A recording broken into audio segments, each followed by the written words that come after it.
அனைவருக்கும் வணக்கம். சுப மாரிமுத்து, திருப்பூரிலிருந்து. இந்த பதிவு உங்களுக்காக. பாரம்பரிய திருவள்ளுவர் குல வம்சம் சுப மாரிமுத்து உங்களுடைய வாழ்க்கையில் நிறைய விஷயத்தை சொல்கிறதுக்காக இந்த இடத்துல உங்களை உட்கார்ந்துருக்கேன். இப்போ பாருங்கள், உங்களுக்கு ஒரு கல்யாணம் திருமணம் ரொம்ப தடையாக இருக்குது. அந்த தடையினால் எனக்கு எல்லா கோவிலுக்கு நான் போயிட்டு வந்துட்டேங்க. நானும் எனக்கு தெரிஞ்ச அளவுக்கு நான் பூஜை பண்ணிட்டேன்.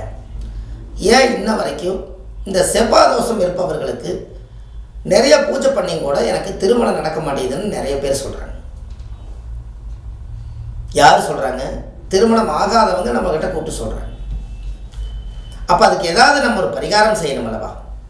பரிகாரத்தை அதிகாரமாக செய், பலனை அனுபவி அப்படின்னு அந்த காலத்திலேயே முன்னோர்கள் இதை அழகாக சொல்லி வச்சிருக்காங்க. அப்போ உங்களுடைய ஜாதகத்தில் செவ்வாய்னா யாரு? முருகர். சரி, செவ்வாயுடைய நிறம் என்ன? இரத்த கலர், சிவப்பு. இப்போ உங்களுக்கு கல்யாணம் நடக்கணும்னு சொன்னால் இந்த செவ்வாய் ஏதோ ஒரு போன பிறவியில், இந்த செவ்வாய் பகவான்கிறது யாரு? இரத்த சம்மந்த உறவுகள். நாம் இந்த அண்ணன் தம்பிகளுக்கு அக்கா தங்கச்சிகளுக்கெல்லாம் ஒரு காலத்தில் சீர் செய்யலினா நம்மளுக்கு இந்த தீட்டு, அக்கா தங்கச்சிகளோட தாய் மாமனுக்கெல்லாம் நீங்கள் சீர் செய்யலினா தாய் மாமனை பிறந்து வேஸ்ட்டு, இப்படியெல்லாம் அந்த காலத்தில் முன்னோர்கள் சொல்லுவாங்க. அப்போ இந்த முன்னோர்கள் இதெல்லாம் சொல்கிறது எல்லாமே அந்த காலத்தில் இதெல்லாம் செய்யாதனால இந்த ஜென்மத்தில் அதே செவ்வாய் சகோதர சகோதரியாக இருக்கிறனால கூட பிறந்தவர்களுக்கு நம்ம சிறப்பாக செய்யலினால் அந்த செவ்வாயே தோஷமாயிருது. அதனால் காலப்போக்கில் செவ்வாய் தோஷம். உங்களுக்கு ஒன்று தெரியுமா? நீங்கள் செவ்வாய் தோஷம் நிவர்த்தி பண்ணணுன்னா நீங்கள் கூட பிறந்தவங்களை அக்கா தங்கச்சி அண்ணன் தம்பி இவங்களுக்கு எல்லாமே புடவை வாங்கி கொடுக்குறதும், அவங்கள சாப்பிட வைக்கிறதும், அவங்களுக்கு சீர் சீமண்ட் அவங்க வீட்டில் போய் செய்கிறதெல்லாம் நீங்கள் பண்ணினீங்கனாலே செவ்வாய்ங்கிற சகோதர சகோதரி அண்ணன் தம்பிகள் எல்லாம் சந்தோஷப்பட்டாலே இந்த ஜாதகத்துக்கு செவ்வாய் ரிமூவ் பண்ணிடும். அந்த தோஷம் ஒன்றும் இல்லாமல் போயிடும். உங்களுக்கு தெரியுமா? அது நீங்கள் கண்டிப்பாக ஒரு நாள் நீங்கள் அதை செய்யுங்க. உங்கள் வாழ்க்கை ரொம்ப சிறப்பாக. அப்போ உங்கள் ஜாதகத்தில் அந்த செவ்வாய் தோஷம் உங்களுக்கு அது கடுமையாக பாதிக்கிறதுனால அது மூலிமா உங்களுக்கு நிறைய பிரச்சனைகள் எல்லாம் வந்தால் இதெல்லாம் நீங்கள் செஞ்சுருங்க. ஒரு முக்கியமான பரிகாரத்தை இந்த பதிவில் உங்களுக்கு சொல்லிடுறேன். செவ்வாய்னா ரத்தம்னு சொல்லிட்டோமா? உங்கள் குலதெய்வம் கோயிலில் போய் ஒரு குங்குமம் 1 கிலோ வாங்கி, செவ்வாய்னா ரத்தம் மாட்டவே குருதி பூஜை. குருதின்னு என்ன? அந்த காலத்தில் முன்னோர்கள் குருதினா ரத்தம். குருதி பூஜை ஒரு சின்ன ஒரு தீர்த்த குடத்தில் 1 குடம் தீர்த்தத்துக்குள்ளே பால் ஊற்றுறதுக்கு பதிலாக தீர்த்தத்தில் என்ன பண்ணுறீங்க? 1 குடம் பால், 1 குடம் குங்கும தீர்த்தம், இது 2 வச்சுக்கோங்களேன். இப்படி 1 குடம் பால், 1 குடம் செவ்வாய் தீர்த்தம். ஏன் பாலும் சிவப்பு குங்குமத்தையும் நான் சாமிக்கு நீங்கள் அபிஷேகம் பண்ணுங்க. ஏன் நான் பண்ண சொன்னால், சுக்கிரன் என்பது வெள்ளை, செவ்வாய் என்பது சிவப்பு. சுக்கிரனும் செவ்வாயும் 2 சேர்ந்தா தான் கணவன் மனைவி இணைவு.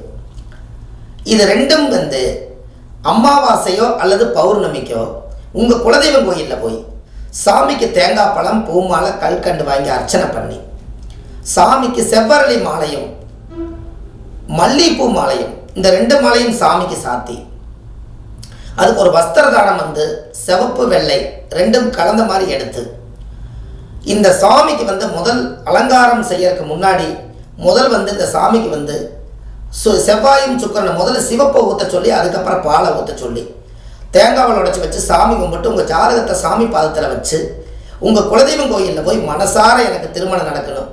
முன்னோர்கள் அந்த காலத்தில் என்ன பாவம் செஞ்சாங்கன்னு எனக்கு தெரியாது. முன்னோர்கள் கட்டி வச்ச குலதெய்வமே, உன்னிடத்துல நான் உன் பாதத்தில் நான் சரண்டர் ஆகிட்டேன். இதுக்கு மேலே எனக்கு பரிகாரம் செய்யறதுக்கு எனக்கு தெரியல. நான் குலதெய்வம் என்பது என்னோடய தாய் வீடு. அதனால் நான் தாய் வீட்டுக்கே நான் வந்துட்டேன். எனக்கு நீ தான் பார்த்து எனக்கு ஒரு நல்ல, ஒரு அழகுள்ள, அறிவுள்ள, புத்தியுள்ள, ஞானமுள்ள, பாவங்கள் செய்யாத குடும்பத்தில் இருந்து ஒரு தைரியமான வீரியமான ஒரு கணவன் அல்லது மனைவி எங்கள் வாழ்க்கையில் அமையணும்னு சொல்லி மாப்பிள்ளையாக இருக்கிறவங்க ஒரு பொண்ணை வேண்டிக்கிங்க, பொண்ணாக இருக்கிறவங்க மாப்பிள்ளை வேண்டிக்கிங்க. இப்படி வேண்டி உங்களுடைய ஜாதகத்தை வச்சு தீபாராதனை காமிச்சு பூஜை பண்ணி ஒரு சக்கரை பொங்கல் வச்சு சாமிக்கு நைவேத்தியம் பண்ணி அந்த சக்கரை பொங்கலை ஒரு 7 பேருக்கு கொடுத்துட்டு வாங்க. அன்னையோடு உங்களுக்கு திருமண தடை தோசை நீங்கிடும். இதை நீங்கள் செய்யுங்களேன். உங்கள் வாழ்க்கை எப்படி இருக்குதுன்னு பாருங்கள். ரொம்ப ரொம்ப பிரமாதமாக இருக்கும். இதுக்கெல்லாம் நீங்கள் ஒரு கொடுப்பனம் வேணும்னெல்லாம் ஒன்றும் இல்லை. குலதெய்வம் உங்கள் வீட்டுக்கு பக்கத்துல கூட இருக்கான, இதை செய்யணுமே, இதை செஞ்சால் உங்கள் வாழ்க்கை நல்லா இருக்கும்னு சொல்லுது. அப்போ கண்டிப்பாக இதுக்கு ஒரு மாற்றம் ஏற்படுத்தணும் அல்லவா? அதனால் இந்த விஷயத்தை உங்களுக்கு நான் சொன்னேன். அப்போ குங்கும தீர்த்தமும் பால் தீர்த்தமும் ரெண்டும் சேர்ந்து உங்கள் குலதெய்வ கோயிலில் போய் வெள்ளிக்கிழமை நாள் அல்லது செவ்வாய்க்கிழமை அல்லது பௌர்ணமி அல்லது அமாவாசை இந்த 4 நாளில் செய்வது ரொம்ப சிறப்பு. எல்லாமே சுக்கர ஜவாயா வருதாங்க,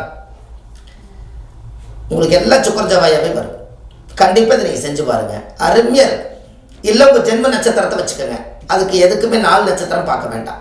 இப்போ உங்கள் நட்சத்திரம் எதுவோ அந்த நட்சத்திரத்தன்னைக்கு அந்த சாமிக்கு அபிஷேகம் இதை பண்ணி உங்கள் குலதெய்வ வழிபாட்டை சிறப்பாக பண்ணி அந்த தீர்த்தங்களை எல்லாம் கொண்டு வந்து நீங்கள் வாழ்கிற வீடு பூரா தெளிச்சு விட்டு சாம்பிராணி புகையெல்லாம் போட்டு ஒரு மஞ்சள் பிள்ளையாரை பிடிச்சி வச்சு அன்றைக்கி விளக்கேற்றுங்க. அன்னையிலேருந்து உங்களுக்கு ஒரு புது பிறவி.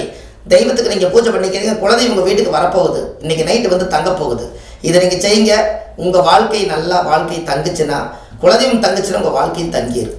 அவ்வளோ இதை செய்யுங்க. அடுத்த நிறையா உங்களுக்கு இந்த மாதிரி பதிவுகளை உங்களுக்கு நிறையா கொடுக்குறேன். சுப மாரிமுத்துன்னு யூடியூப்பில் போனாலோ அல்லது நீங்கள் வள்ளுவர் வாக்குன்னு யூடியூப் சேனலில் போனீங்கன்னா ஒரு 700-800 வீடியோ உங்களுக்கு கொடுத்துருக்கேன். நீங்கள் உள்ளே போய் பார்த்தீங்கன்னா அவ்வளவு விஷயங்கள் உங்களுக்கு நிறைய எளிமையான பரிகாரத்தை நிறைய கொடுத்துருக்கேன். இப்போ தான் நிறையா பரிகாரங்கள் எடுத்து ஒவ்வொரு நாட்டுகளுக்கு சமர்ப்பணம் பண்ணுறேன். இப்போ தான் சிங்கப்பூர் போனோம், மஸ்கட் போனோம், துபாய் போனோம், இப்போ மலேசியா கிளம்பிட்டோம். இப்போ எல்லா நாட்டுகளுமே இந்த எளிமையான பரிகாரங்கள் அங்கேயும் நிறைய மக்களுக்கு கல்யாணம் ஆகாமல் படித்த மாப்பிள்ளை இல்லாமல் நிறைய கஷ்டப்படுறாங்க. அதனால் ஒவ்வொரு நாட்டுகளையும் போய் நாங்கள் ஃப்ளைட்டை ஏறி அங்கே போய் அங்கே உட்காந்து நீங்கள் இவ்வளோ தூரம் ஃப்ளைட்டை பிடிச்சி எங்கள் ஊரில் நீங்கள் ஜாதகம் சொல்கிறதுக்கு நாங்கள் தான் கொடுத்து வச்சுக்கோம். நாங்கள் நிறைய பேர் சொல்கிறாங்க. துபாயெல்லாம் இப்போ போயிருந்தேன். துபாயெல்லாம் பார்த்தீங்கன்னா அவ்வளவு நாடு சுத்தம், நாட்டில் ஒரு அருமையான மனிதர்கள் சுத்தம், எல்லாரும் நாம் வந்ததை அவ்வளோ வரவேற்கிறாங்க. எத்தனையோ பேர்களுக்கு நம்ம ஜோதிடம் பார்த்துட்டு வந்தேன். அது காரணம் ஒவ்வொரு நாட்டுகளையும் நம்மளோட பதிவுகள் இருக்கணுங்கிறதுக்காக ரிஸ்க் எடுத்து அந்த வேலையை செஞ்சோம். கண்டிப்பாக உங்களுக்கு இந்த பதிவுகள் எல்லாம் எளிமையான பரிகாரம் தான். இது உங்கள் தாய் வீட்டுக்கு செய்கிற பரிகாரம் தான், உங்கள் குலதெய்வ வழிபாடு. கண்டிப்பாக செஞ்சுட்டு வாங்க. அடுத்த பதிவில் உங்களை சந்திக்கிறேன். ஆன்லைன்லேயே நம்ம ஜாதகம் பார்க்குறோம். உங்கள் date of birth, time, place கொடுங்க. ஜாதகத்தை கணிச்சு உங்களுக்கு ஒரு வாழ்க்கையில் உங்களுக்கு ஒரு திருப்பு முனை ஏற்படுத்தி கொடுக்குறேன். கண்டிப்பாக அடுத்த பதிவில் சந்திக்கிறேன். நன்றி, வணக்கம்.